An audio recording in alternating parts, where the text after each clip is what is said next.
Hello foodies, welcome to my channel. ఈరోజు recipe వచ్చేసి కమ్మటి సాంబార్ చేసుకుందాం, వచ్చేసేయండి. దీనికోసం మన ఇంట్లో ఏ వెజిటబుల్స్ ఉంటే అవి తీసుకోవచ్చు. నేను వచ్చేసి ఆనియన్, పచ్చిమిర్చి, టొమాటో, క్యారెట్, సొరకాయ, ఒక 3 గార్లిక్, పొటాటో తీసుకున్నాను.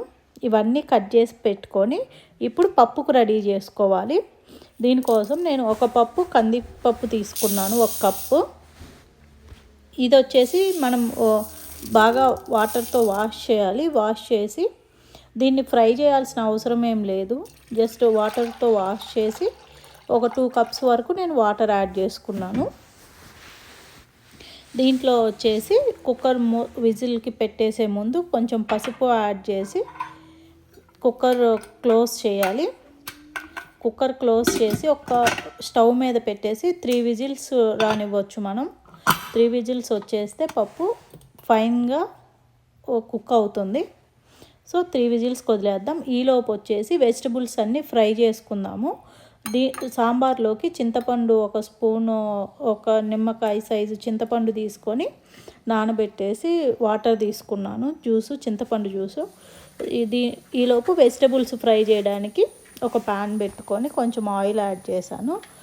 ఈ సాంబార్లోకి వచ్చేసి ఓన్లీ ఆవాలు, జీలకర్ర సరిపోతుంది. మనం పచ్చిపప్పు, మినపప్పు అవేమి పోపులో యాడ్ చేసుకోవాల్సిన అవసరం లేదు. అవి కొంచెం ఫ్రై అయిన తర్వాత ఫస్ట్ ఆనియన్, పచ్చిమిర్చి యాడ్ చేయాలి. దీంట్లో కొంచెం ఉప్పు, పసుపు వేసి కొంచెం ఫ్రై అయిన తర్వాత మిగిలిన వెజిటబుల్స్ అన్నీ యాడ్ చేసుకోవచ్చు. ఉప్పు, పసుపు యాడ్ చేసి కొంచెం ఫ్రై అవ్వాలి. దీంట్లోకి మనకి ఆయిల్ కూడా అస్సలు ఎక్కువ పట్టదు. ఒక 1/2 స్పూన్ టు 1 స్పూన్ యాడ్ చేసుకుంటే సరిపోతుంది. ఇప్పుడు వచ్చేసి రిమైనింగ్ వెజిటబుల్స్ అన్నీ టొమాటో, క్యారెట్, సొరకాయ, పొటాటోస్ యాడ్ చేస్తున్నాను. ఇవన్నీ యాడ్ చేసి బాగా మిక్స్ చేసి లిడ్ పెట్టేసి మనం కుక్ అవ్వనివ్వాలి. సాంబార్ వచ్చేసి మనందరి ఫేవరెట్ కదండి. చిన్నపిల్లలు అయితే చాలా ఇష్టంగా తింటారు. సో ఈ ప్రాసెస్లో ట్రై చేసి మీ పిల్లలకి పెట్టండి. నెక్స్ట్ టైం ఎప్పుడు చేయాలన్నా మీరు ఇదే ప్రాసెస్లో చేస్తారు, అంత టేస్టీగా కుదురుతుంది. 3 వెల్లుల్లి తీసుకున్నాను కదా, అవి కొంచెం దంచి దీంట్లో యాడ్ చేశాను. ఇంకా దీంట్లో మనం యాడ్ చేసే ఎక్స్ట్రా స్పైసెస్ ఏమీ ఉండవు. సో ఈలోపు పప్పు వచ్చేసింది కదా, ఈ స్టేజ్లో పప్పులో కొంచెం సాల్ట్ యాడ్ చేసి మెదుపుకోవాలి. పప్పు గుత్తితో మెదిపేసేయచ్చు. ఇది వచ్చేసి బాగా మెదుపుకున్న తర్వాత ఇలా మెదిపేసి పప్పును పక్కన పెట్టేసేయాలి. ఇప్పుడు మనం వెజిటబుల్స్ చెక్ చేసుకుందాం ఎంతవరకు కుక్ అయ్యాయో. సో ఇవన్నీ ఇలా ఇక్కడ మనకి 100% వెజిటబుల్స్ కుక్ అవ్వాల్సిన అవసరం లేదు. ఇక్కడ 50% కుక్ అయిన తర్వాత దీంట్లో మనం చింతపండు రసం యాడ్ చేస్తాము. ఈ చింతపండు రసంతో పాటు వెజిటబుల్స్ కుక్ అవ్వాలి. అప్పుడే వెజిటబుల్స్కి ఈ పులుపు అనేది బాగా అబ్జర్వ్ అవుతుంది. సో ఇప్పుడు యాడ్ చేసిన తర్వాత మూత పెట్టేసి కొద్దిసేపు కుక్ అవ్వనివ్వాలి. ఈ టైంలో కొంచెం ఒక 1/4 స్పూనే కారం యాడ్ చేస్తున్నాను.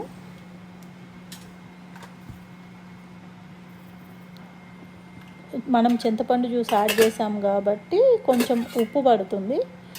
సో ఇలా కుక్ అయిన తర్వాత దీంట్లో ముందే మెదిపి పెట్టుకున్న పప్పు ఉంది కదా, ఆ పప్పుని యాడ్ చేస్తున్నాను.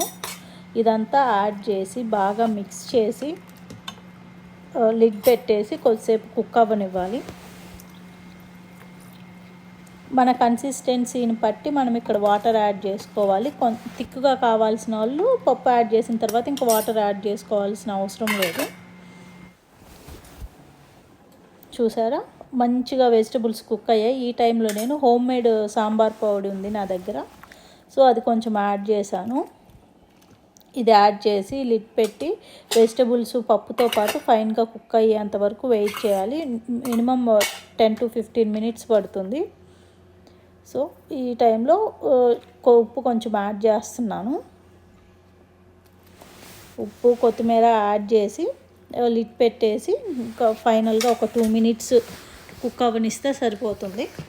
బాగా తెరలాలి. సాంబారు ఎంత బాగా తెరిలితే టేస్ట్ అంత బాగా వస్తుంది. నేను చూపించిన ప్రాసెస్లో ఒక్కసారి ట్రై చేయండి, చాలా బాగా నచ్చుతుంది. నెక్స్ట్ టైం ఎప్పుడు మీరు సాంబార్ చేయాలన్నా ఇదే ప్రాసెస్లో చేస్తారు, అంత కమ్మగా ఉంటుంది. ఈ సాంబార్ రెసిపీ. దీంట్లో కొంచెం నచ్చిన వాళ్ళు బెల్లం యాడ్ చేసుకోవచ్చు, యాడ్ చేయకపోయినా చాలా బాగుంటుంది. ఈ వీడియో కానీ మీకు నచ్చితే లైక్ చేసి సబ్స్క్రైబ్ చేసుకోండి. Thank you so much for watching.